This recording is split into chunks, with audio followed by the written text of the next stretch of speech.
पूर्व मुख्यमंत्री उत्तर प्रदेश और समाजवादी पार्टी के अध्यक्ष अखिलेश यादव, उनका क्या स्टैंड है, क्या कह रहे हैं, आपको हम सुनवाते हैं।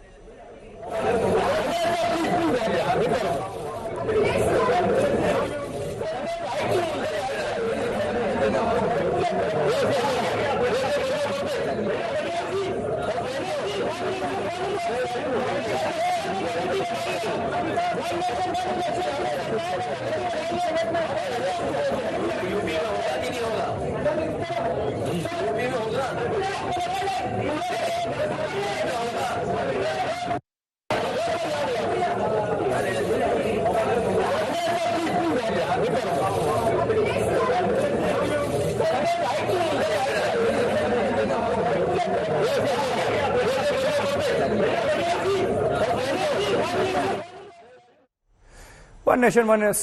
इलेक्शन पर अखिलेश यादव कह रहे थे यूपी में होगा कि नहीं। ये देखिए जरा तस्वीर आ गई है मुंबई में, जो विपक्षी गठबंधन इंडिया की बैठक हो रही है उसमें जो तमाम दलों के तमाम नेता पहुंचे हुए हैं उसकी तस्वीर दिखा रहे हैं आप। 28 दल हैं और तमाम जो बड़े चेहरे हैं देश के विपक्ष की तरफ से, उनकी मौजूदगी एक मंच पर ये साझा कर रहे हैं, एक दूसरे के साथ तस्वीर खिंचवा रहे हैं। देखिए राहुल गांधी, नीतीश कुमार, ममता बनर्जी, सोनिया गांधी, उद्धव ठाकरे, मल्लिकार्जुन खड़गे समेत आप फारूक अब्दुल्ला सभी को देख सकते हैं एक साथ। चले, मौसमी सिंह हमारे सहयोगी लगातार अपडेट दे रही हैं। मौसमी, लेकिन जानकारी मिल रही है कि लोगों भी इसलिए शायद जारी नहीं हुआ कि वन नेशन वन इलेक्शन पर चर्चाएं शुरू हो गई हैं और विपक्ष बेशक रणनीति को लेकर बैठक कर रहा है आगे के लिए किस तरह से रोकना है एनडीए को, लेकिन वन नेशन वन इलेक्शन अब मुद्दा बन गया वहां पर भी।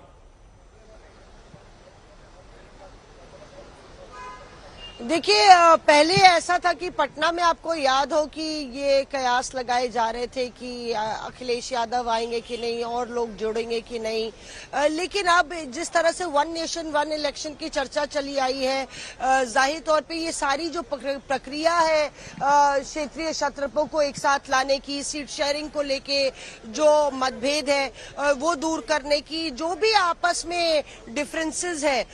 उन पर सहमति बनाने की, उनको सुलझाने की, मुझे लगता है ये एक ट्रिगर होगा कि जल्दी से समाधान ढूंढे और एक्शन मोड में नजर आए, क्योंकि इंडिया दल को लगता है कि इससे उनको कम समय मिलेगा चुनाव की तैयारी कराने में और कहीं ना कहीं लोकसभा और विधानसभा में ध्यान बढ़ जाएगा, क्योंकि तमाम ऐसे दल हैं जिनके लिए विधानसभा चुनाव ज्यादा मायने रखते हैं। आपने दिखाया कि किस तरह से अखिलेश यादव यूपी पर फोकस कर रहे थे, फिर ममता बनर्जी बंगाल पर फोकस करेंगी, अरविंद केजरीवाल पंजाब दिल्ली पर फोकस करेंगे, तो ये पूरा जो समीकरण है वो इससे बदल जाता है और यही वजह कि आज गहन चर्चा मुझे लगता है वन नेशन वन इलेक्शन पर होगी, क्योंकि बात आगे बढ़ गई है, कमेटी का गठन भी हो गया है रामनाथ कोविंद साहब के नेतृत्व में, तो जाहिर तौर पे इसको लेकर कुछ जिसकी चर्चा जिसका जिक्र आप कर रही हैं मौसमी, वही तस्वीर हम दिखा देते हैं। एक तरफ जहां अपडेट दे रही है कि किस तरह से मेल मुलाकात विपक्षी खेमे का जमा हो रहा है, दूसरी तरफ जो हम तस्वीर दिखा रहे हैं वो पूर्व राष्ट्रपति रामनाथ कोविंद से जब मुलाकात कर रहे हैं जेपी नड्डा भारतीय जनता पार्टी के अध्यक्ष, ये मेल मुलाकात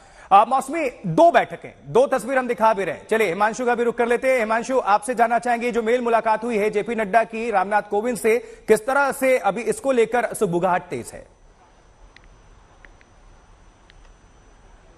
देखिए बिल्कुल सुगबुगाहट जो है वो वैसे ही बहुत तेज है, क्योंकि जब से ये खबर आई है कि पूर्व राष्ट्रपति रामनाथ कोविंद की अध्यक्षता में वो कमेटी बनेगी जो वन नेशन वन इलेक्शन